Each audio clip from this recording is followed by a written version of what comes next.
Morocco keeps on surprising me. This was day 2 of exploring Morocco, and today we're exploring the Atlas Mountains. We started off our day having our breakfast at our rihad, then headed out to our pickup point for our coach to the Atlas Mountains. On our drive there, we stopped at a small cafe, and this is where I saw my first dog in Morocco, which is crazy because I've seen countless cats here, but only one dog. Right outside the cafe, we saw a tiny little kitten just chilling, and honestly, the view from that spot was insane. Sitting there staring at the mountains really reminded me how big our world is and how much of it we haven't even seen yet. Of course, we had Moroccan tea before heading out again. Our next stop was a souvenir shop, and I can't lie, it was actually so beautiful. They had jewelry, handmade pieces, Can you stop, please? and even an ancient sword. And trust me, if the airport security allowed it, I would have immediately took it.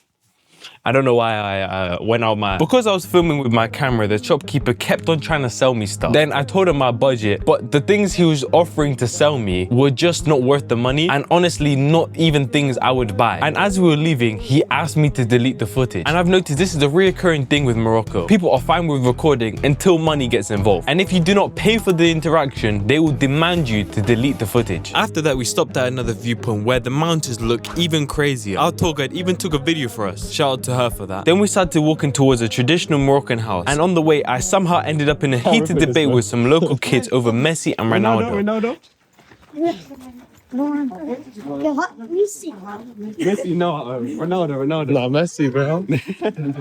Ronaldo. Once we got inside the house, we saw how people used to live, and honestly, it didn't seem that bad at all, especially with that beautiful view they have. When we were leaving, I had to take a photo with those kids who were debating over Messi and Ronaldo with me, and that was one of my favorite moments of the day. After that, we headed to Orica Valley for lunch, and the food was actually decent, but the view was way better than the food. And I can't lie, it was way overpriced. Like, there was literally a restaurant 100 meters away, almost looked completely identical, and it was way cheaper. And that's when it clicked. A lot of the places where our tour guide was taking us was mostly tourist traps. After lunch, we started hiking up the valley to reach the waterfall, and when we made it to the top, I had to get a photo in the water, and I asked my dad to film, but his fingers were covering the camera the entire time. And at that exact moment, Uncle Jeff fell into the water. On our hike back down, I low-key unlocked a new love for hiking. So if you know any proper hiking spots, comment down where I should go next. On the way down, Kai randomly turned into a full-on Rasta man and started performing with a Moroccan kid. After that, we headed back to Marrakesh. We went to eat out at this restaurant, and I'm not even exaggerating when I say this, but this was the best food we had in Morocco. The taste, the presentation, everything. Watching back at the clips, it literally makes my mouth salivate. Then we headed back to our riad, completely exhausted, and everyone went to bed